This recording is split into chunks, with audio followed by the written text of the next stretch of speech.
Hello everyone. Nice to meet you. And in this section, I will present a paper named Blockchain-based Edge Computing for the neural network applications. This is a published paper for INTISA workshop in this year. And INTISA is a workshop for ES Week conference.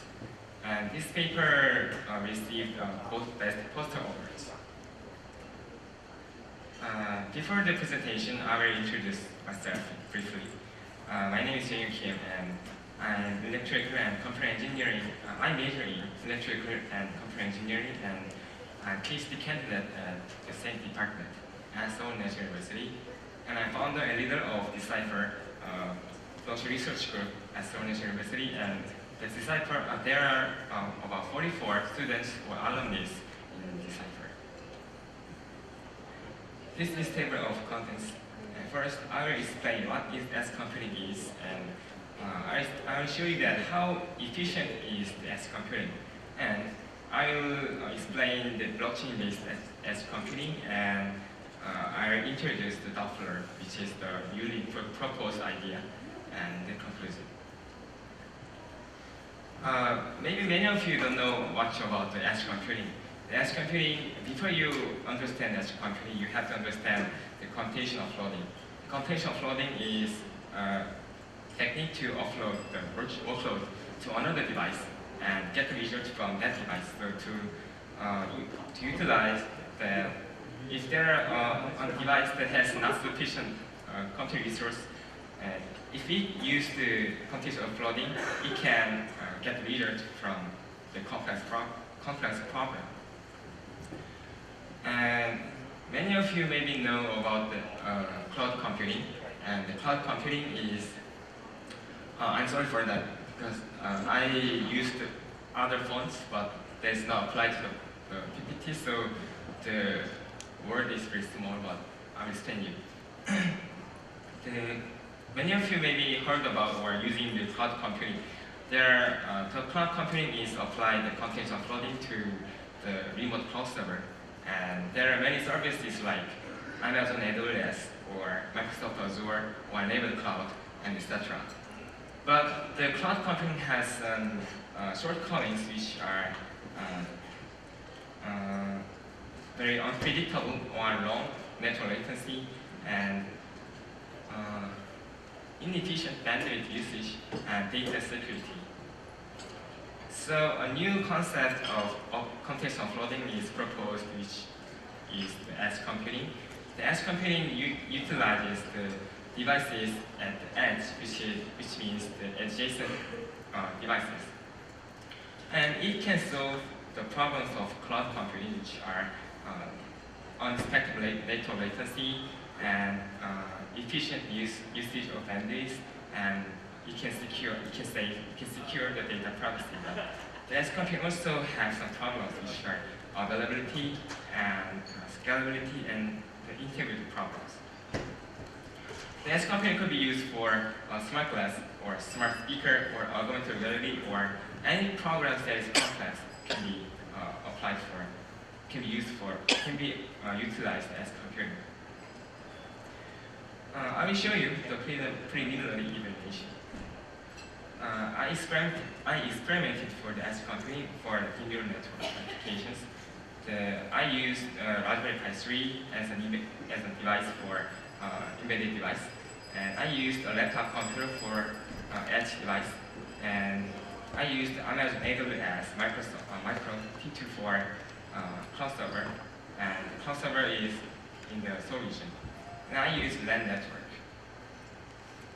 And I used face detection in neural network applications. You can see that in the bottom link.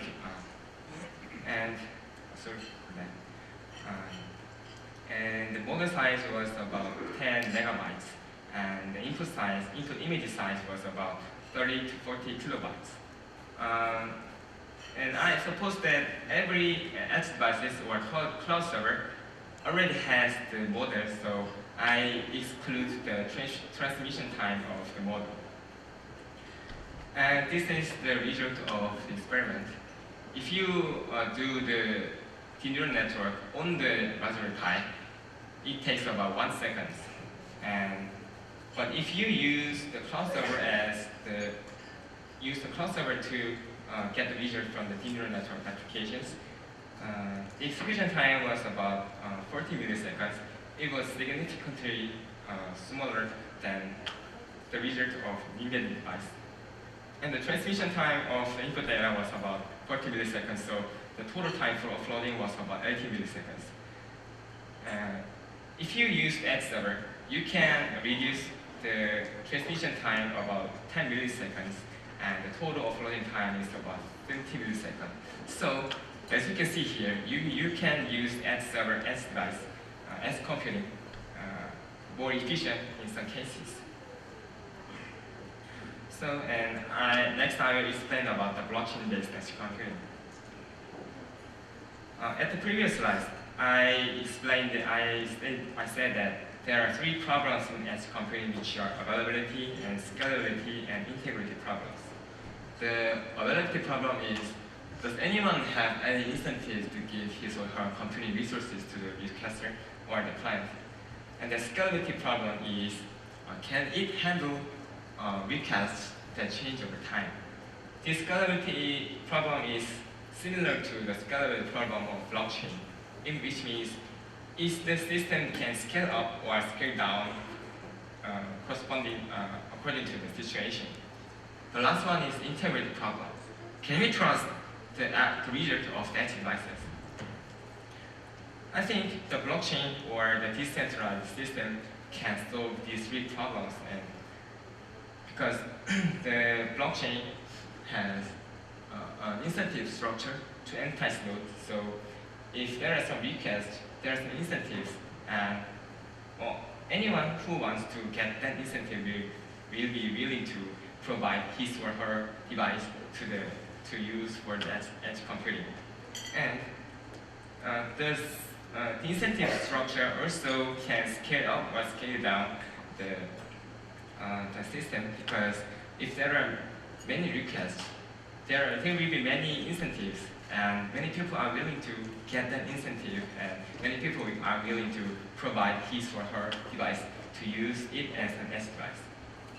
And if there are no requests, it could be scaled down with same procedure.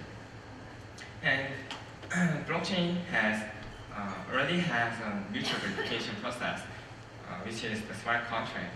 And if I use the blockchain, I can guarantee the integrity of the edge computing. But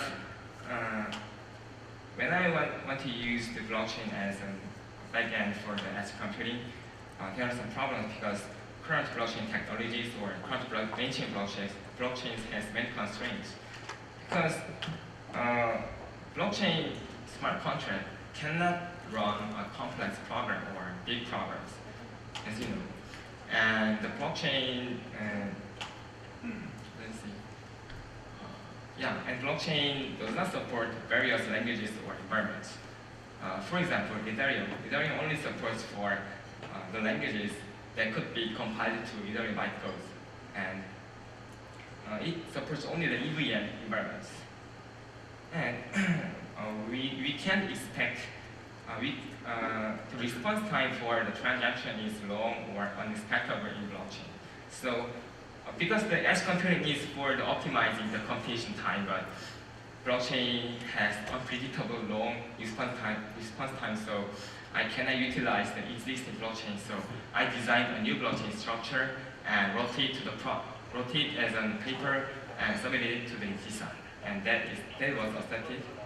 And I had been implementing it with my design, but suddenly I realized that, I don't have to make new blockchain structure.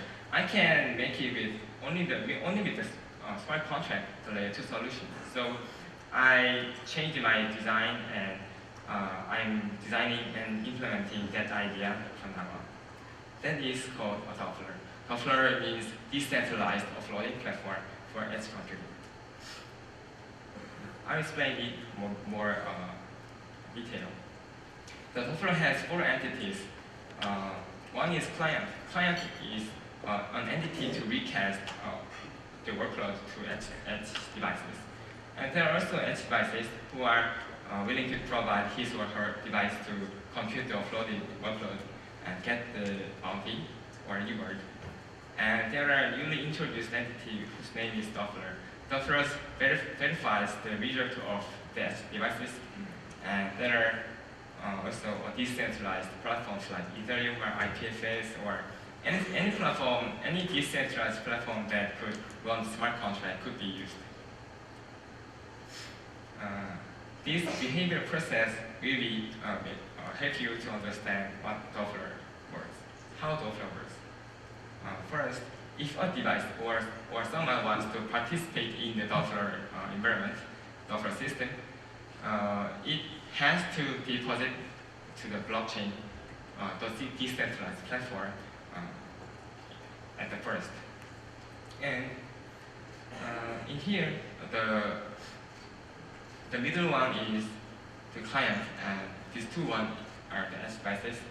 And if the client finds edge devices, in this case, the client finds two edge devices, and when he finds it and when he finds the edge devices are available, then it transmits the request transaction to that to those edge devices or edge devices and the blockchain.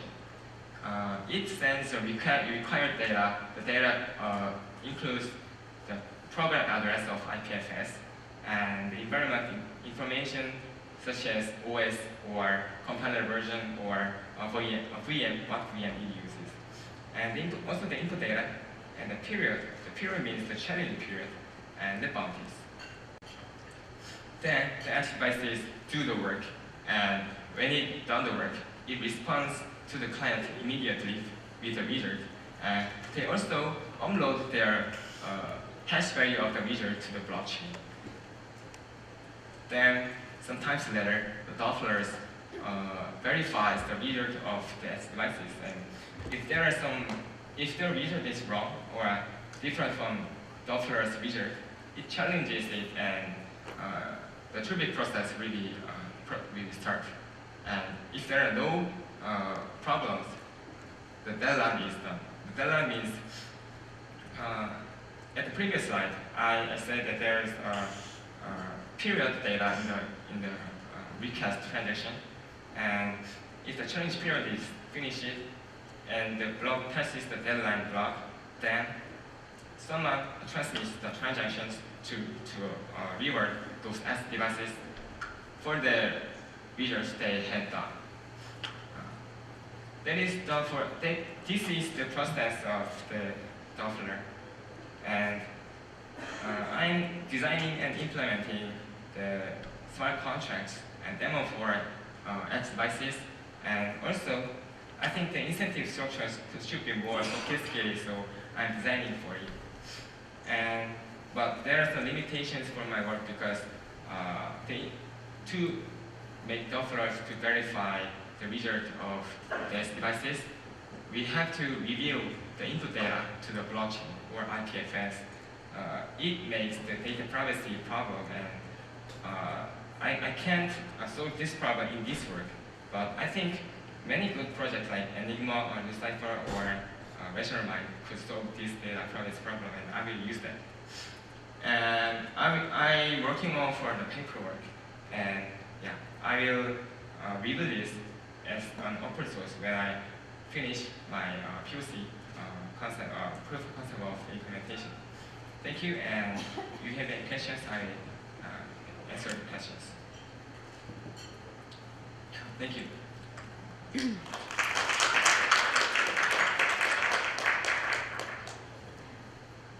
혹시 질문 있으신가요? Any questions?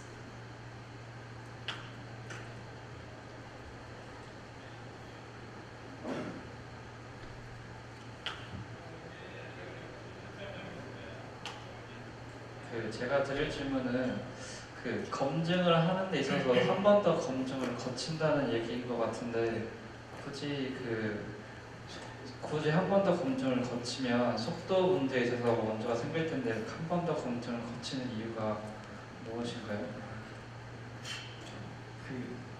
PPT 좀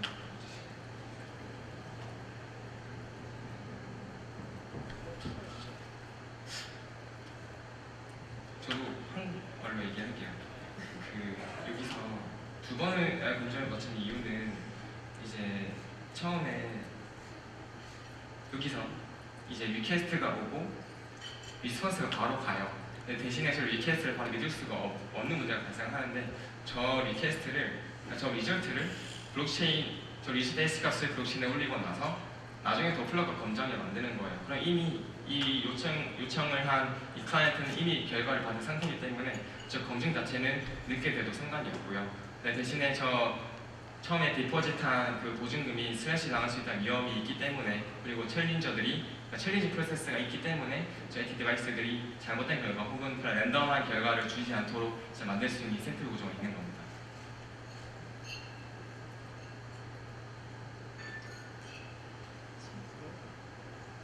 질문 더 있으신가요?